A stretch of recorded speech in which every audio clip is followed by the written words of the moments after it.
আসসালামু আলাইকুম, আমি ফারিহা আঞ্জুম স্বর্ণা। সবাইকে স্বাগত জানাচ্ছি ভিসা প্রফেসরের আজকের সংবাদে। শুরুতেই থাকছে সংবাদ শিরোনাম। শর্ত না মানায় মালয়েশিয়া বিমানবন্দর থেকে বাংলাদেশি সহ 112 জনকে ফেরত। আমিরাতের এমিরাতিকরণ আইনে কপাল পড়বে প্রবাসীদের। ভারতীয় বিভিন্ন সংস্থার বিরুদ্ধে ভিসা নিষেধাজ্ঞা যুক্তরাষ্ট্রের।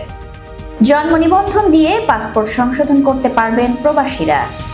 1000 ফিলিস্তিনিকে হজ করাবে সৌদি আরব। এতক্ষণ শিরোনাম শুনছিলেন, এবারে থাকছে বিস্তারিত।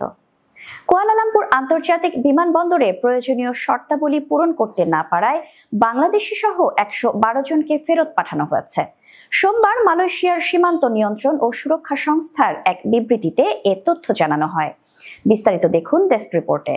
একেপিএস জানায়, বিমানবন্দরে অবতরণের 6 ঘন্টার বেশি সময় পরেও অভিযুক্তরা ইমিগ্রেশন কাউন্টারে উপস্থিত হননি। একেপিএস এর মনিটরিং ইউনিটের নিয়মিত নজরদারি অভিযানের সময় বিভিন্ন দেশের প্রায় 300 ব্যক্তিকে পরীক্ষা করার পর এই 112 জনকে শনাক্ত করা হয়, যাদের কেউই দেশটিতে প্রবেশের প্রয়োজনীয় শর্তাবলী পূরণ করতে পারেননি। এর মধ্যে কতজন বাংলাদেশি রয়েছে তাও উল্লেখ করেনি একেপিএস। বিবৃতিতে আরও উল্লেখ করা হয়েছে, যারা দীর্ঘক্ষণ ধরে বিমানবন্দরে অবস্থান করেছিলেন তাদের অনেকেই ইচ্ছাকৃতভাবে ইমিগ্রেশন কাউন্টারে যাননি। বিদেশি নাগরিকদের এই ধরনের আচরণ মালয়েশিয়ায় তাদের আগমনের উদ্দেশ্য সম্পর্কে সন্দেহ তৈরি করে, যার ফলে তাদের আটক করা হয়। আটকদের মধ্যে বাংলাদেশি ছাড়াও ভারত ও পাকিস্তানের নাগরিক রয়েছে।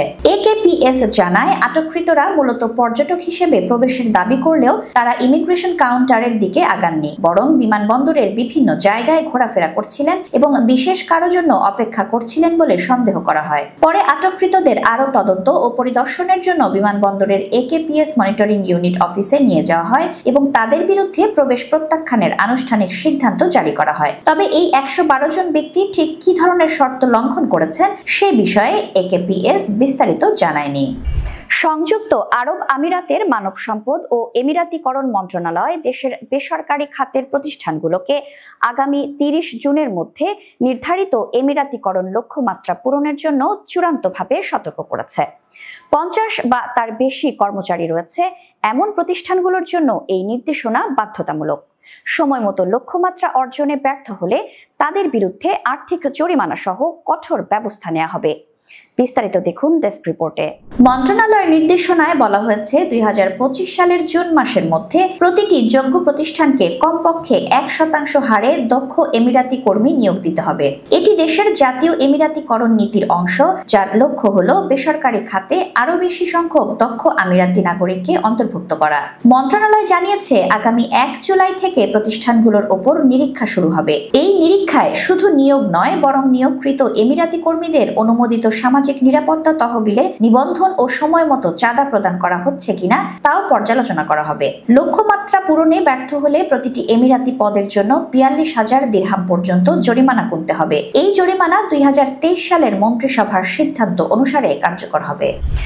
যুক্তরাষ্ট্রে অবৈধ অভিবাসনে সহায়তার অভিযোগে ভারতের বেশ কয়েকটি ভ্রমণ সংস্থার মালিক, নির্বাহী এবং জ্যেষ্ঠ কর্মকর্তাদের বিরুদ্ধে ভিসা নিষেধাজ্ঞা আরোপ করেছে ওয়াশিংটন।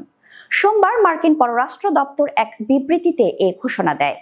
এতে বলা হয়, সংশ্লিষ্ট সংস্থাগুলো সচেতনভাবে অবৈধভাবে অভিবাসন প্রক্রিয়ায় জড়িত থাকার প্রমাণ পাওয়া গেছে। বিস্তারিত থাকছে ডেস্ক রিপোর্টে।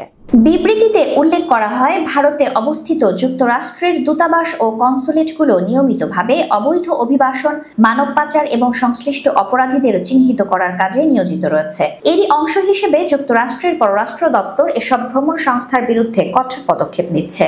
মার্কিন পররাষ্ট্র দপ্তর জানায়, অবৈধ অভিবাসনের মাধ্যমে যুক্তরাষ্ট্রে প্রবেশকারীদের সহায়তাকারীদেরও জবাবদিহির আওতায় আনা হবে। এই উদ্যোগের অংশ হিসেবে ভিসা নিষেধাজ্ঞা আরোপ করা হচ্ছে, যা ভবিষ্যতেও অব্যাহত থাকবে। এমনকি যেসব ব্যক্তি সাধারণত ভিসা ওয়েভার প্রোগ্রামের আওতায় পড়েন তারাও এই নিষেধাজ্ঞার আওতায় পড়তে পারেন। যুক্তরাষ্ট্রের অভিবাসন নীতিতে আইনের শাসন প্রতিষ্ঠা এবং নাগরিকদের সুরক্ষা নিশ্চিত করাকে অগ্রাধিকার দেওয়া হয়েছে বলেও বিবৃতিতে জানানো হয়। দেশটি অবৈধ অভিবাসন প্রতিরোধে নানা পদক্ষেপ গ্রহণ করছে এবং এই ধরনের অপরাধে জড়িতদের বিরুদ্ধে কড়া অবস্থান নিচ্ছে। উল্লেখ্য, সাম্প্রতিক বছরগুলোতে যুক্তরাষ্ট্রে অবৈধভাবে বসবাসকারী ভারতীয়দেরও দেশে ফেরত পাঠানো পাঠানোর ঘটনা ঘটেছে। কিছু ক্ষেত্রে তাদের হাত ও কোমরে রশি বেঁধে বিমানযোগে ভারতে ফেরত পাঠানো হয়েছে, যা নিয়ে তীব্র বিতর্ক সৃষ্টি হয়। এই প্রেক্ষাপটে মার্কিন প্রশাসনের এই পদক্ষেপকে একটি কঠোর বার্তা হিসেবেই দেখছেন পর্যবেক্ষকরা। বিদেশে অবস্থানরত বাংলাদেশিদের জন্য পাসপোর্ট সংশোধনে গুরুত্বপূর্ণ সুযোগ ঘোষণা করেছে বাংলাদেশ সরকার। সোমবার কুয়েতস্থ বাংলাদেশ দূতাবাসের অফিসিয়াল ফেসবুক পেজে প্রকাশিত এক বিজ্ঞপ্তিতে এ তথ্য জানানো হয়। বিস্তারিত থাকছে ডেস্ক রিপোর্টে। কুয়েতস্থ বাংলাদেশ দূতাবাসের অফিসিয়াল ফেসবুক পেজে প্রকাশিত এক বিজ্ঞপ্তিতে বলা হয়, স্বরাষ্ট্র মন্ত্রণালয়ের সুরক্ষা সেবা বিভাগের নির্দেশনার ভিত্তিতে এই সিদ্ধান্ত নেওয়া হয়েছে। বিজ্ঞপ্তিটি স্বাক্ষর করেন দূতাবাসের পাসপোর্ট ও ভিসা বিভাগের কাউন্সিলর মোহাম্মদ ইকবাল আক্তার। এতে করে যেসব প্রবাসী এখনো জাতীয় পরিচয়পত্র সংগ্রহ করতে পারেননি, তারা বিআরসি ব্যবহার করেই প্রয়োজনীয় পাসপোর্ট সংশোধন করতে পারবেন। তবে 2025 সালের 30 জুনের পর শুধুমাত্র জাতীয় পরিচয়পত্রের ভিত্তিতেই পাসপোর্ট সংশোধনের সুযোগ থাকবে। তাই প্রবাসীদের এই সময়সীমার মধ্যে জন্ম নিবন্ধনের ভিত্তিতে প্রয়োজনীয় সংশোধন সম্পন্ন করার আহ্বান জানানো হয়েছে। ফিলিস্তিনের স্বাধীনতা যুদ্ধে শহীদ, বন্দী এবং আহত পরিবারের 1000 সদস্যকে সৌদি আরবের বাদশাহ সালমান বিন আব্দুল আজিজ ব্যক্তিগত খরচে হজ করানোর ঘোষণা দিয়েছেন। বিস্তারিত থাকছে ডেস্ক রিপোর্টে।